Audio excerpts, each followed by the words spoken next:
chapter 13, Heredity. The physical and mental condition of parents is perpetuated in their offspring.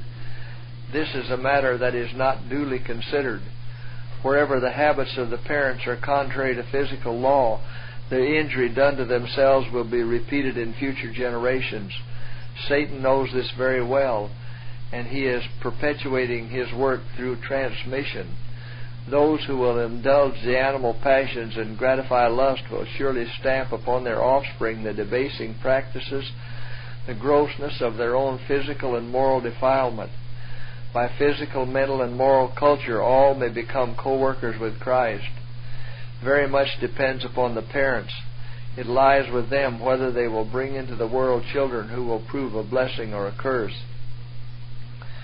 In past generations, if mothers had informed themselves in regard to the laws of their being, they would have understood that their constitutional strength, as well as the tone of their morals and their mental faculties, would in a great measure be represented in their offspring.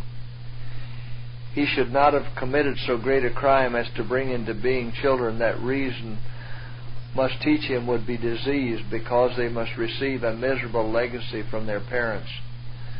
As a rule, every intemperate man who rears children transmits his inclinations and evil tendencies to his offspring. He gives them disease from his own inflamed and corrupted blood. Licentiousness, disease, and imbecility are transmitted as an inheritance of woe from father to son and from generation to generation, and this brings anguish and suffering into the world.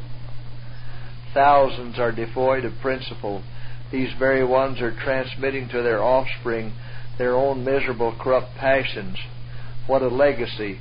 Thousands drag out their unprincipled lives, tainting their associates and perpetuating their debased passions by transmitting them to their children. You have transmitted to your children a miserable legacy, a depraved nature rendered still more depraved by your gross habits of eating and drinking.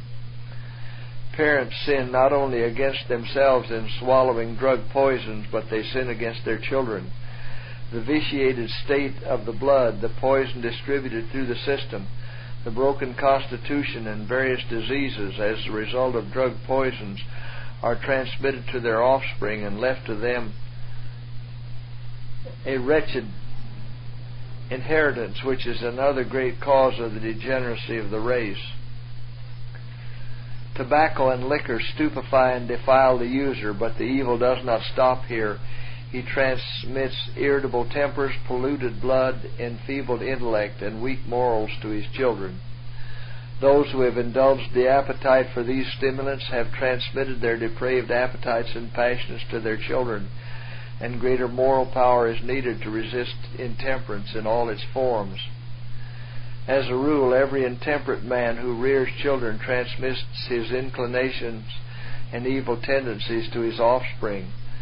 Parents who freely use wine and liquor leave to their children the legacy of a feeble constitution, mental and moral debility, unnatural appetites, irritable temper, and an inclination to vice. The child of the drunkard or the tobacco inebriate usually has the depraved appetites and passions of the father intensified, and at the same time inherits less of his self-control and strength of mind. Parents leave maladies as a legacy to their children. Many women never should have become mothers. Their blood was filled with scrofula transmitted to them from their parents and increased by their gross manner of living. Very many children are born with their blood tainted with scrofula through the wrong habits of the mother in her eating and dressing. These fashionably dressed women cannot transmit good constitutions to their children.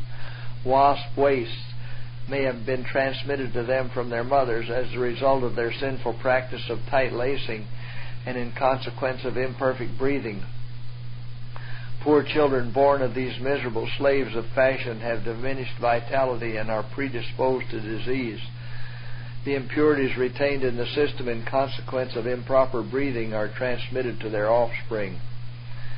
If the mother is deprived of an abundance of wholesome, nutritious food, she will lack in the quality and quantity of blood. Her circulation will be poor, and her child will lack in the very same things. Her children were born with feeble digestive powers and impoverished blood. From the food the mother was compelled to receive, she could not furnish a good quality of blood, and therefore gave birth to children filled with humors. Disease has been transmitted to your offspring, and the free use of flesh meats has increased the difficulty. The eating of pork has aroused and strengthened a most deadly humor that was in the system. Your offspring are robbed of vitality before they are born.